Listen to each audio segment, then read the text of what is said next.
Cette semaine à Hockey le Magazine, on a le plaisir de rencontrer Marie-Philippe Poulain de l'Organisation des Canadiens de Montréal et également championne olympique. On s'entretient pour une première fois avec Stéphane Fournier de Accès Physio et Éric Dupont et Pierre Gervais discutent de patins et des nouvelles tendances pour cette année 2022-2023. Hockey le Magazine, c'est parti!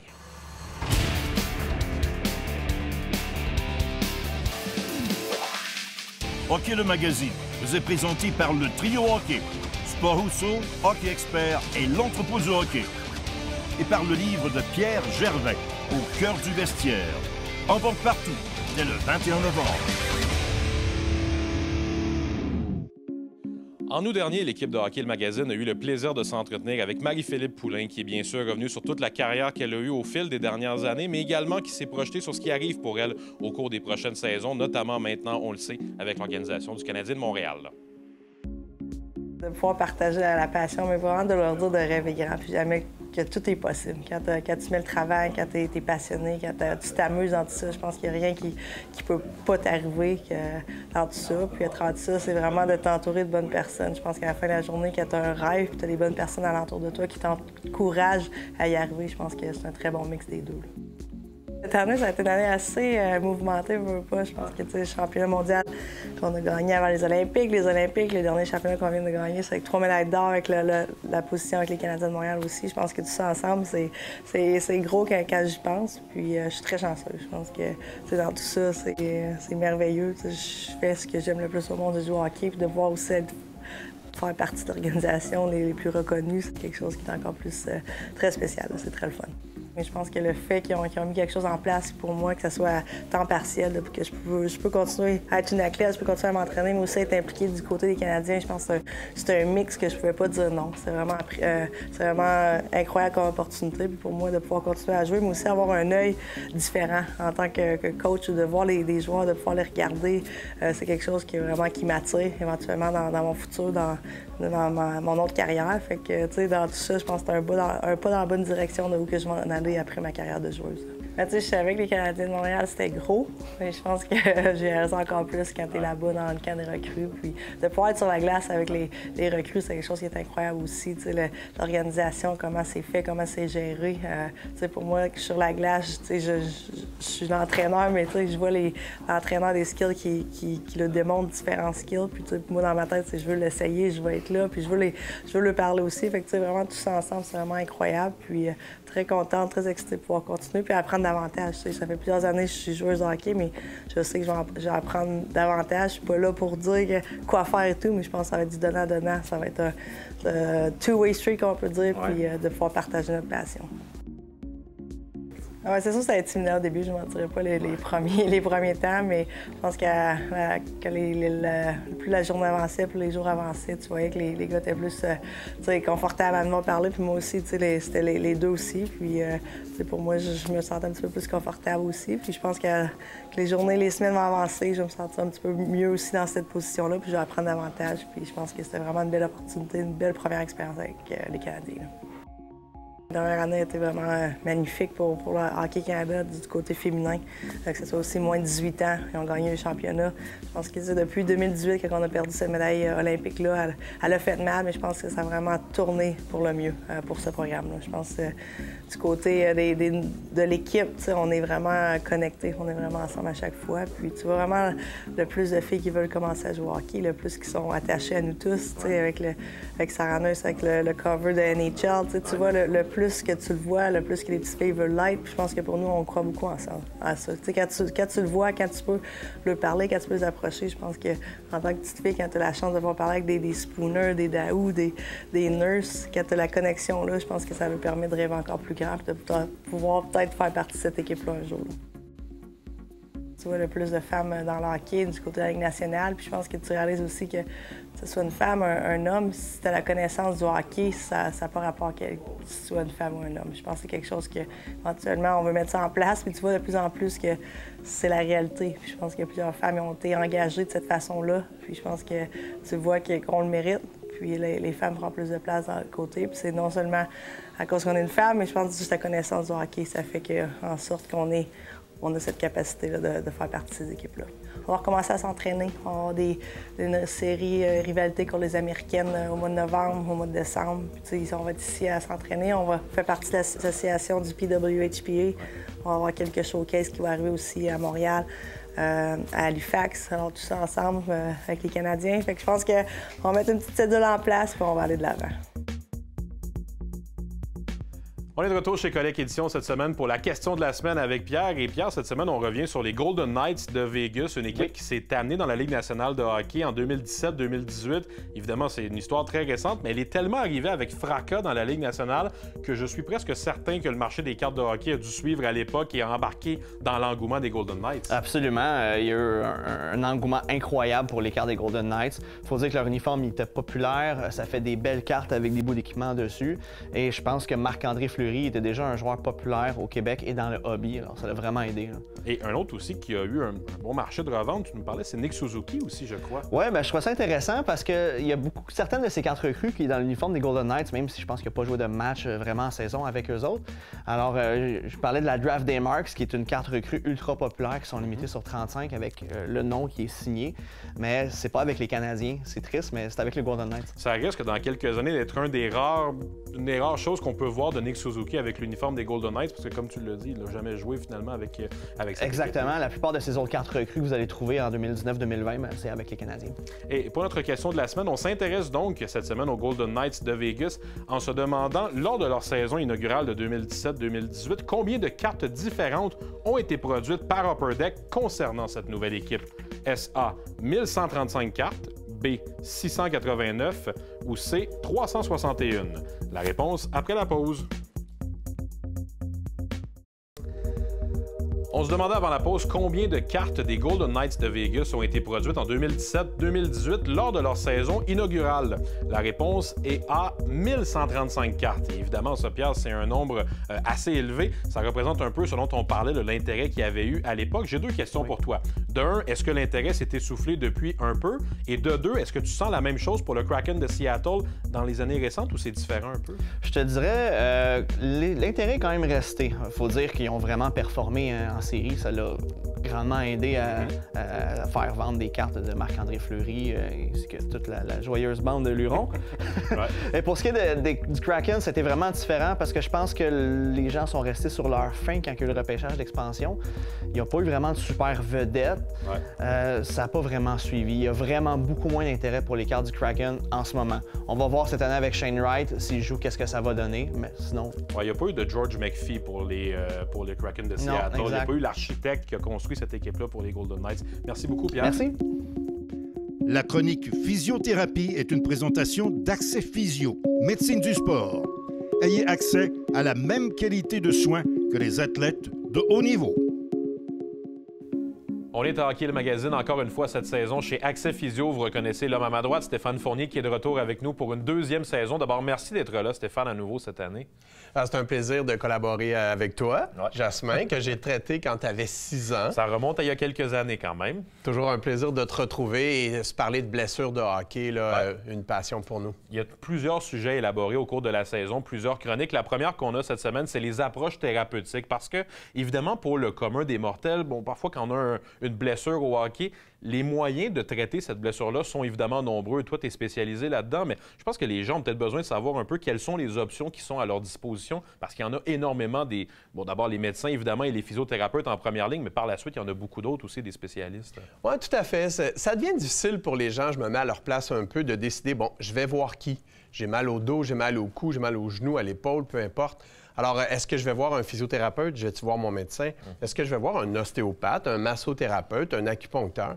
Fait qu'il y a plusieurs intervenants dans le domaine. Il y a même des ramancheurs, à la limite, là, en région, des gens qui vont voir des personnes qui connaissent dans le village depuis longtemps. C'est ce que j'allais dire, c'est pas un terme officiel, ça, ramancheur. Ben, non, c'est un terme. Dans la littérature, on les retrouve tout à fait. Alors, c'est pas évident pour les gens de faire un choix.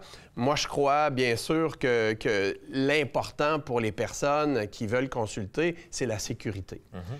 les professionnels, qu'est-ce qu'un professionnel, Jasmin? C'est un intervenant membre d'un ordre professionnel. Oui, parce qu'il y a le côté des ordres là-dedans aussi qui vient, je dirais pas complexifier la situation, mais qui ajoute un élément à prendre en considération pour un jeune lorsqu'il se blesse, comment il veut se faire traiter et par qui, justement. Bien, c'est ça. L'ordre professionnel, c'est un organisme gouvernemental qui régit les modes de pratique de l'intervenant. Les physiothérapeutes sont membres d'un ordre professionnel, les médecins, bien sûr, les acupuncteurs aussi. Les ostéopathes, les massothérapeutes n'ont pas d'ordre professionnel. Ce que ça fait, en fait, Jasmin, c'est que si le professionnel fait une faute, qui va faire la police? L'ordre professionnel sert à protéger le public. Il s'assure, par exemple, qu'on refait des formations à chaque année pour se tenir à date. Ils viennent faire des inspections dans nos cliniques pour être certain qu'on suit les règles, les plus hauts standards de qualité.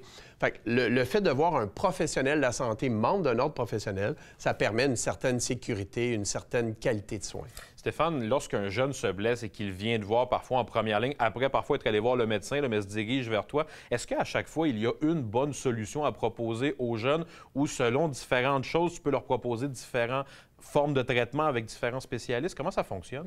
Bien, tu sais, Jasmin, il n'y a personne qui a réponse à tout. Ça fait 33 ans que je pratique déjà. Et puis, merci. Et puis, mais j'ai pas réponse à tout. Je vais vouloir collaborer en équipe. C'est ça, la médecine du sport. C'est un travail d'équipe. Le massothérapeute peut aider, l'acupuncteur peut aider, l'ostéopathe peut aider, le physio, bien sûr. Alors, c'est un travail d'équipe. Cependant, qui je vois en premier, en première ligne, si tu as accès à ton médecin de famille, bien sûr, ton médecin de famille doit être au courant de ce qui se passe. C'est l'intervenant de choix. Mais le physiothérapeute est accessible. Je crois qu'il devrait être le premier intervenant à évaluer le problème, établir le plan de traitement, voire aussi guider le retour au jeu, Jasmin.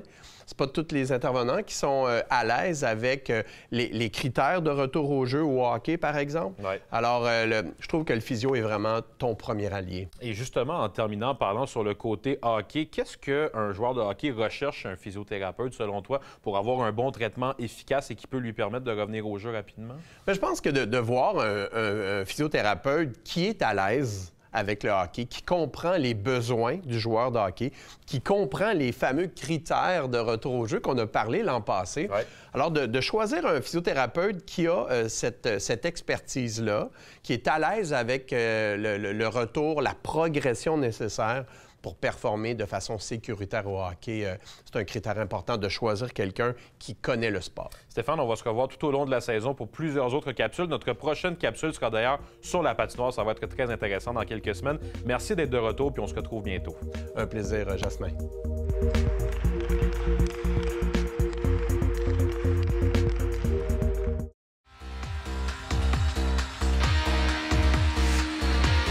Cette chronique équipement vous est présentée par le Trio Hockey, Sport Rousseau, Hockey Expert et l'entrepôt du hockey. Bonjour à tous, c'est Pierre Gervais pour une deuxième chronique sur les patins en compagnie d'Éric Dupont. Éric, les patins qui est un milieu fascinant. Tout à fait, Pierre. Cette semaine, pour une deuxième semaine en ligne, comme tu disais, on parle de patins. On va parler entre autres du patin CCM Tacx ASV Pro, de patins sur mesure, puis d'ajustement des patins. Mais avant de parler de tout ça, moi, j'aimerais savoir, dans ta carrière, les joueurs pros, qu'est-ce qu'ils recherchaient dans des patins? Écoute, c'est le confort. Honnêtement, là, le confort des joueurs est très, très important. J'ai Corey Perry avec nous il y a 2 ans, qui avait été avec une compagnie toute sa vie. Puis il avait des problèmes. Il avait des problèmes avec ses orteils, avec ses pieds, qui avait des douleurs, qui était inconfortable. Puis un jour, on l'a convaincu d'essayer un autre produit d'une autre compagnie.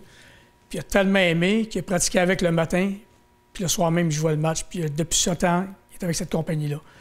Mais c'est pas dépendamment de la compagnie, ça dépend de chaque... C'est tout du cas par cas, right? Chaque joueur est différent. Donc, lui, ça a bien fité. Il y en a d'autres qui ça fitait moins. Il y en a que c'est de l'inverse. Donc, on s'en va avec ça. Donc, le prochain patin, c'est le CCM ASV Pro. Tacx. Oui, tout à fait. Puis c'est la nouvelle évolution de la fameuse série Tacx de CCM qui existe depuis des décennies. C'est le Tacx ASV Pro, comme tu l'as mentionné. C'est vraiment une évolution du Tacx du Tacx AS3 Pro qu'on avait en magasin depuis quelques années. Donc, encore une fois, une botte en composite, un morceau qui, selon les dires de CCM, est fait encore pour le transfert d'énergie avec la botte monocoque. Des nouveaux changements dans la langue. Ils ont intégré le fameux produit qu'ils utilisent, le D3O, qui est un petit coussinet qui protège, mais qui aussi améliore le confort. Ça, c'est hyper important, ça. Tout à fait. Expérimentement sur les langues, je suis sûr que tu vois dans ta carrière des joueurs bloquer des lancers, recevoir des rondelles, ça peut faire très mal. Puis évidemment, sur le patin qu'on a dans les mains, il y a une lame noire, mais c'est une lame en plastique. Donc, sur ce patin-là, tu arrives en magasin, puis avec l'aide d'un spécialiste, tu choisis tes lames. Il y a différents modèles de lames qui sont possibles. Donc, c'est vraiment un patin pas sur mesure, mais que tu peux personnaliser à ton goût en magasin. Donc, Éric, maintenant, des patins sur mesure. Oui, tout à fait. C'est vraiment quelque chose qui est de plus en plus populaire depuis, je te dirais, 3 ou 4 saisons, 3 ou 4 ans. Tous les fournisseurs, soit Bauer, CCM et True, offrent des patins sur mesure dans certains de nos magasins. Donc, le client arrive en magasin, il veut se faire ajuster un patin qu'on va scanner son pied, tout dépend de la technologie du fournisseur que j'ai nommé. Puis, le fournisseur va vraiment bâtir un patin sur mesure au pied du joueur. Si jamais il y a des problèmes de confort, des problèmes importants, ou qu'il veut juste se payer un beau cadeau, une paire de patins qui va être très bien ajusté, vraiment, les patins sur mesure, c'est une option qui est vraiment, vraiment intéressante. C'est drôle parce que le dernier joueur que j'ai eu qui n'était pas sur mesure, c'est Andrei Markov. Lui, c'était des patins standards qui arrivaient dans la boîte, puis à son nom. Presque tous les joueurs ont des patins sur mesure maintenant. Puis souvent, la longueur n'est pas pareille. Ça varie d'un quart, d'un demi-pouce des fois. La largeur varie. Encore une fois, c'est extrêmement important. Tout à fait. Un patin plus performant, mais c'est pas donné à tout le monde. C'est quand même un petit peu plus cher qu'un patin qui est en magasin, mais si la personne qui peut se permettre ça, ça vaut vraiment la peine. Tu joues souvent au hockey, là, bien, effectivement. Tout à fait. Puis parlant de patins sur mesure, il y a souvent un aspect qui est peut-être un petit peu, je dirais pas ignoré, mais sous-estimé dans l'ajustement. Comme on parlait un petit peu plus tôt dans une autre chronique, le confort, c'est vraiment, vraiment primordial. T'as beau aimer le patin, le look, tu es attiré par ça, mais il faut que tu t'assures que le patin te fait bien. Puis, on a des tonnes d'accessoires pour aider. Donc, tu ajoutes une semelle comme celle-ci, une semelle Superfit en carbone, puis ça peut faire toute la différence d'un point de vue performance et confort. Exactement. Moi, j'ai des joueurs qui avaient des différentes sortes de semelles, pardon, et pour eux, c'est cette semelle-là, c'est pas d'autre chose, là. Puis ils tiennent Mordigus. Puis il y a même des joueurs qui arrivaient des Européens, qui cette semelle-là, semelle d'Europe. Puis qui venaient avoir cette semelle-là, je commandais la semelle d'Europe. Puis le gars, il était confortable avec ça. Puis ça, comme tu disais tantôt, c'est le principal, c'est la clé du succès. C'est le plus important, exactement ça. Exactement ça. Donc, merci, Éric. Ça conclut notre séquence sur les patins. La semaine prochaine, on va parler de bâton, qui est un univers complètement différent, mais aussi important. Bonne semaine à tous. Cette semaine, on a le plaisir de s'entretenir avec Nicolas Roy, attaquant dans la Ligue nationale de hockey, pour revenir un peu sur son parcours au hockey mineur. Nicolas qui a eu un parcours bien particulier en venant d'une région éloignée. On va en reparler. Mais d'abord, Nicolas, je te demanderais tes premiers souvenirs au hockey mineur. Qu'est-ce que c'est? Oui, j'ai tout le temps joué mon hockey mineur à Amos en Abitibi. J'ai tout le temps été, si on peut dire, surclassé avec l'année supérieure. Je suis à 97, puis j'ai tout le temps joué avec le 96. Puis, non, c'est ça, j'ai tout le temps joué à Amos. Rendu Bantam 2A, j'ai eu la chance d'aller jouer pour un regroupé à Rouen, mais sinon, là, j'ai joué même mon budget 3 à Amos. Nicolas, j'en parlais, tu viens d'une région éloignée au Québec, l'Abitibi. Parle-moi des défis que ça a représenté lorsque tu étais plus jeune et dans les débuts dans ta carrière au hockey mineur. Oui, exactement.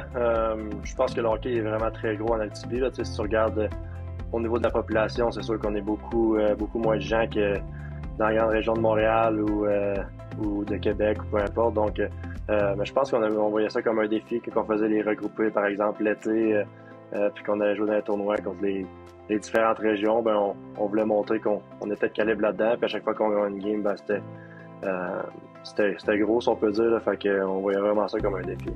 Nicolas, il n'y en a pas eu beaucoup qui ont fait leur chemin de l'Abitibi jusque dans la Ligue nationale de hockey. Tu fais partie de ce groupe-là. Ça doit représenter une belle fierté pour toi de t'être rendu jusque-là, notamment avec un gars comme Jérémy Lauzon, avec qui tu as grandi en Abitibi? Oui, exactement. Je pense que c'est vraiment spécial. Une petite région comme ça, deux gars qui ressortent dans la Ligue nationale la même année. On a tout le temps joué ensemble, moi et PJ. Puis, comme tu l'as dit, là, je pense qu'on est un petit peu des exemples pour les jeunes de la région en Abitibi. Puis, on essaie de redonner aussi à la communauté. Puis, je pense que de plus en plus, il y a des bons joueurs qui vont ressortir de l'Abitibi. On en voit qui sont aux juniors majeurs, puis des jeunes relèves aussi. Donc, je pense qu'il va y avoir de plus en plus de bons joueurs qui vont sortir de là. Nicolas, si on se transporte en 2022, je suis certain qu'à la fin de tes saisons, lorsque tu reviens chez toi en Abitibi, ça doit être assez spécial de voir les gens, de voir la réaction des jeunes joueurs pour qui tu dois être une idole maintenant?